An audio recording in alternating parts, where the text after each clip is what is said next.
Can he just not hear me? How can I tell him in a way that he'll understand that every second he remains here, he's electing to kill himself? How can I get him to see what I see? How can I make him look at himself?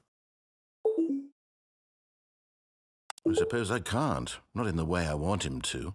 But I don't make the rules. I simply play to my intended purpose, the same as Stanley. We're not so different, I suppose. I'll try once more to convey all this to him. I'm compelled to. I must. Perhaps, well, maybe this time he'll see. Maybe this time. And I tried again, and Stanley pushed a button. And I tried again, and Stanley pushed a button. And I tried.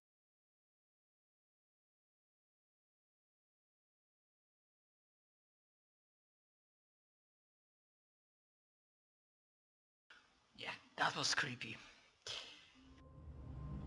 And we're gonna not listen to narrator. Just a step through this door, Stanley thought to himself. That's all I need. If I can make it through this door, I can make it through them all.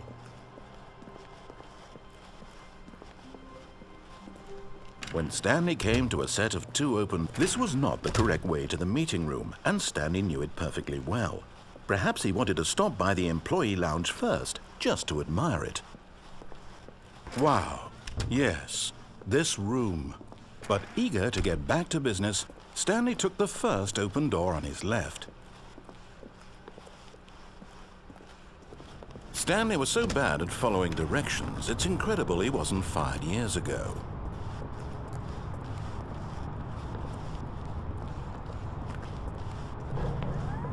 Look, Stanley, I think perhaps we've gotten off on the wrong foot here.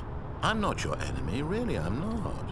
I realize that investing your trust in someone else can be difficult, but the fact is that the story has been about nothing but you all this time. There's someone you've been neglecting, Stanley. Someone you've forgotten about.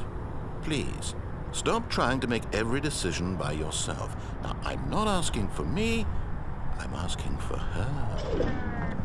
This is it, Stanley. Your chance to redeem yourself, to put your work aside, to let her back into your life. She's been waiting.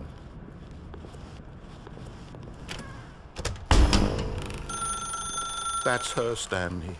You need to be the one to do... Oh, no, you can't... Did you just unplug the phone? No, that wasn't supposed to be a choice. How did you do that? You actually chose incorrectly? I didn't even know that was possible. Let me double check.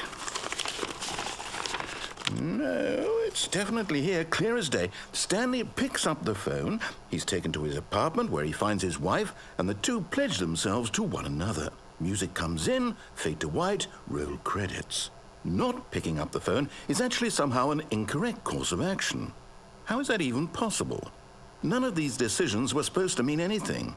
I don't understand. How on earth are you making meaningful choices? What did you... Wait a second. Did I just see... No, that's not possible. I can't believe it. How had I not noticed it sooner? You're not Stanley.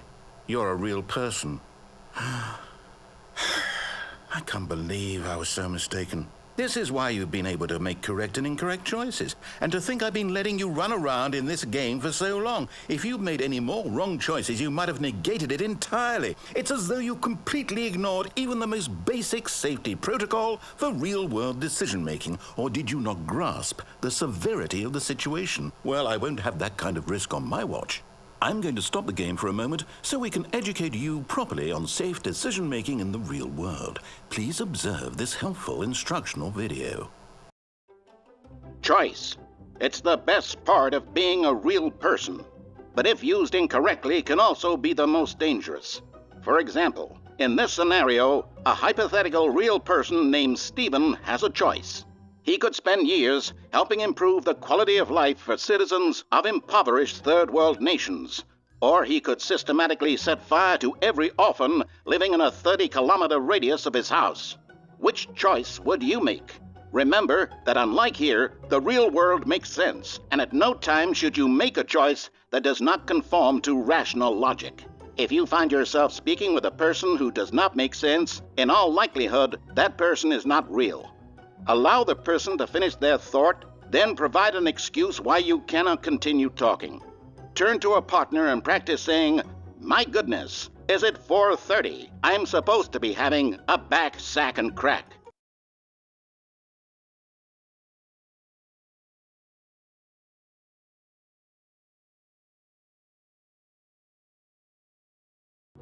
Excellent. Making choices on a regular basis is the best part to a healthy decision-making process. Most medical professionals recommend making at least 8 choices per day. Do you make more than 8? Less? And finally, if you begin to wonder if your choices are actually meaningful and whether you'll ever make a significant contribution to the world, just remember that in the vast infiniteness of space, your thoughts and problems are materially insignificant, and the feeling should subside. At this time, your instructor will guide you in an exercise to test and reinforce the material covered in this video. Welcome back. You may have noticed that this room has begun to deteriorate as a result of narrative contradiction. But not to worry. Now that you're properly informed on good decision-making, we're going to revisit a choice you made just a few minutes ago and see what the correct thing to do would have been. This way, please.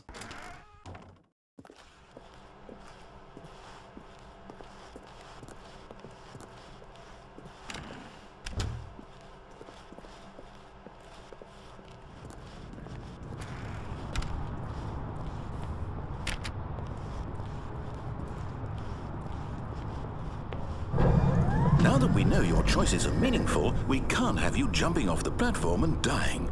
Imagine the main character dying senselessly halfway through the story. That story would make no sense at all. We just need to get you home as soon as possible before the narrative contradiction gets any worse. Unfortunately, it seems this place is not well equipped to deal with reality.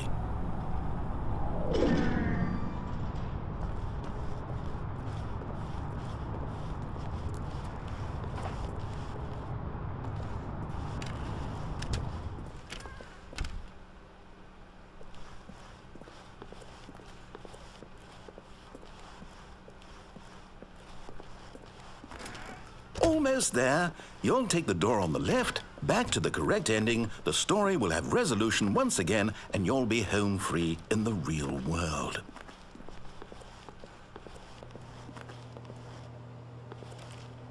Now remember, all you need to do is behave exactly as Stanley would. That means choosing responsibly and always putting the story first. I'm quite sure you'll be up to the task. Just follow my lead and you'll be fine. All right.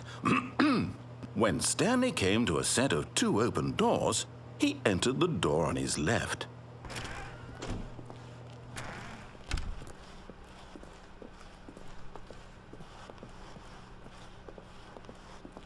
Yet there was not a single person here either. Feeling a wave of disbelief, Stanley decided to go up to his boss's office, hoping he might find an answer there.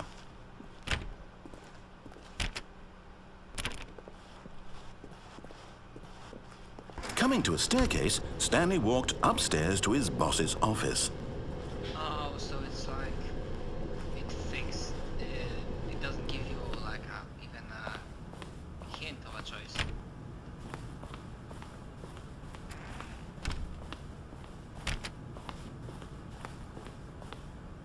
That looks different. Stepping inside his manager's office, Stanley was once again stunned to discover not an indication of any human life. Shocked, unraveled, Stanley wondered in disbelief who orchestrated this, until he saw the door with a voice receiver next to it. Surely behind this door lay all the answers to his questions. And beyond all probability, he knew the passcode.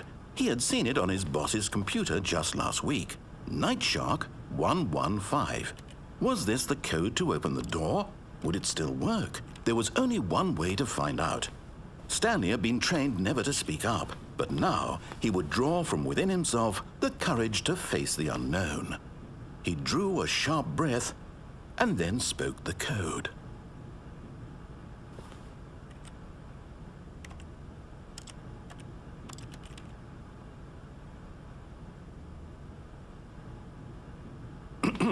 Stanley spoke the code. Night Shark 115. He spoke it into the receiver, right there on the wall. Hold on, are there like options?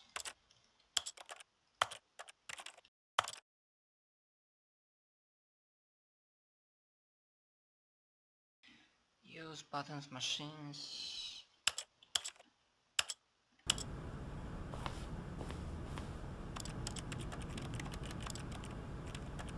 I'm sorry, is there a problem? You didn't mishear me, did you? Please speak the code into the receiver. Otherwise, we can't get on with the story. This is a crucial step.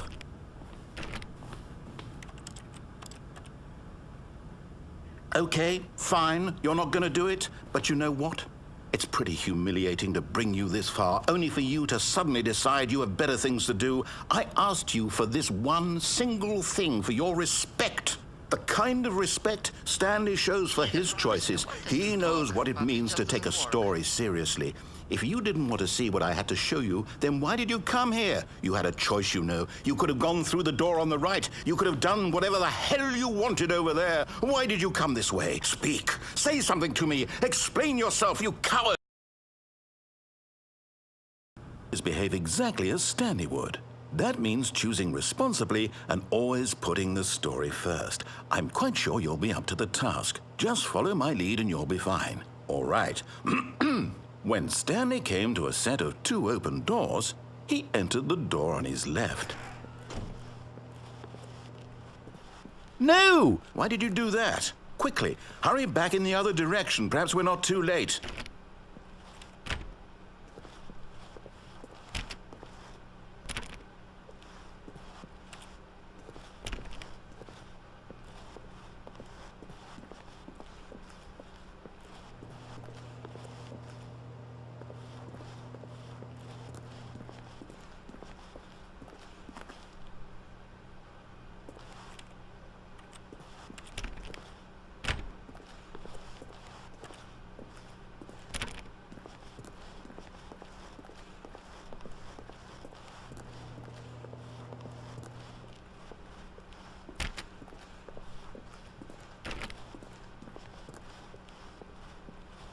Oh, it's ruined.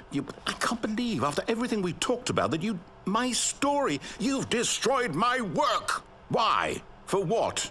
What did you get out of that? What did you think was so special about seeing the game undone, left here like so much garbage? It's worthless now. And what am I supposed to do? Even if there were a way to continue, would it be worth it? To know that my story is now incorrect? How can I go back to that? I can't erase that knowledge. I'll have to live with it forever, reliving its impossibility forever. I couldn't live that way. Is it better to shut the game down entirely? To willingly destroy all of my work? I don't know. What's the answer? What do I do? What do I do? What do I... No, I have to. I have to shut the game down. I have to.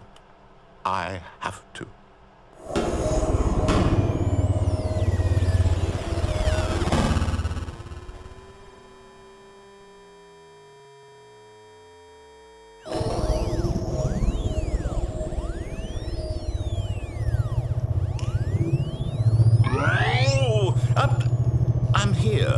I'm still here in this pile of rubbish, with you who thought you were so clever.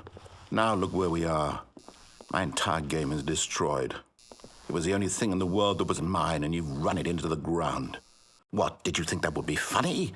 You just had to see? Didn't I impress upon you how important it was to be like Stanley? He actually knows how to do what I tell him to. He understands that if I say to do something, there's a damn good reason for it. That thought hadn't even occurred to you, had it? That there's a world outside of you? You're a child. Oh, my story. If you'd just gone through the door on the left, you would have seen it. There was a whole underground facility. You would have destroyed it and been victorious. It would have been so perfect. I worked so hard on it. I tried so hard. When Stanley came to a set of 2 open doors, he entered the door on his left. Stanley? Hello? Is everything okay? Stanley, please. I need you to make a choice. I need you to walk through the door. Are you listening to me? Can you hear me? Is everything all right? Stanley, this is important. The story needs you. It needs you to make a decision. It cannot exist without you. Do you understand me? Whatever choice you make is just fine. They're both correct. You cannot be wrong here. We can work together. I'll accept whatever you do. I simply need you to take that step forward, please. Choose. Do something. Anything. This is more important than you can ever know. I need this. The story needs it. So, you hear me? Are you there? Are you listening to this? Stanley, are you there? Okay. It's okay, I can wait.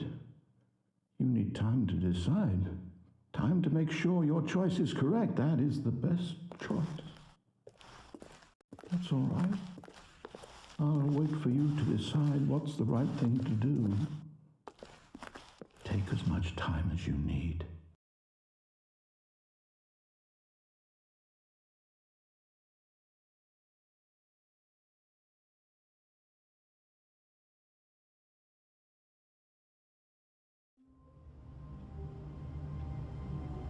I know what I'm gonna do. We're gonna take All of right his co-workers were door, gone. right What could the it door mean? one more time, Stanley and decided to we're gonna go to the fall meeting from room. the- Perhaps he had simply missed a memo. I know I probably won't explore every single possibility, and that's why I recommend this game, because you can always like experiment more and look When for Stanley options. came to a set of two open, this was not the correct way to the meeting room, and Stanley knew it perfectly well. Perhaps he wanted to stop by the employee lounge first, just to admire it. The lounge was sublime, a work of art. But eager to get back to business, Stanley took the first open door on his left. Stanley was so bad at following directions, it's incredible he wasn't fired years ago. But in his eagerness to prove that he is in control of the story and no one gets to tell him what to do, Stanley leapt from the platform and plunged to his death. Good job, Stanley. Everyone thinks you are very powerful.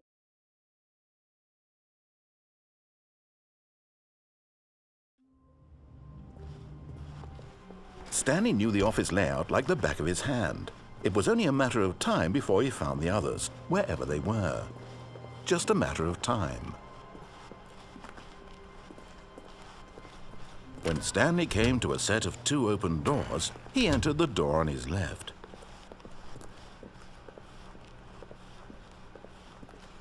Yet there was not a single person here either. Feeling a wave of disbelief, Stanley decided to go up to his... Stanley stepped into the broom closet, but there was nothing here, so he turned around and got back on track.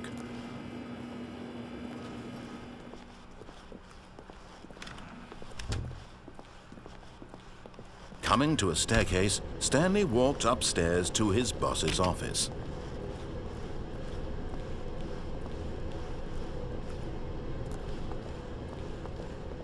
But Stanley just couldn't do it. He considered the possibility of facing his boss. Admitting he had left his post during work hours, he might be fired for that. And in such a competitive economy, why had he taken that risk? All because he believed everyone had vanished? His boss would think he was crazy. And then something occurred to Stanley. Maybe, he thought to himself, maybe I am crazy. All of my co-workers blinking mysteriously out of existence in a single moment for no reason at all? None of it made any logical sense. And as Stanley pondered this, he began to make other strange observations. For example, why couldn't he see his feet when he looked down? Why did doors close automatically behind him wherever he went? And for that matter, these rooms were starting to look pretty familiar. Were they simply repeating? No, Stanley said to himself, this is all too strange. This can't be real. And at last, he came to the conclusion that had been on the tip of his tongue. He just hadn't found the words for it. "I'm dreaming!" he yelled. "This is all a dream." Oh, what a relief Stanley felt to have finally found an answer, an explanation. His co-workers were actually gone. He wasn't going to lose his job. He wasn't crazy after all. And he thought to himself, I suppose I'll wake up soon. I'll have to go back to my boring real-life job pushing buttons. I may as well enjoy this while I'm still lucid. So, he imagined himself flying and began to gently float above the ground. Then he imagined himself soaring through space.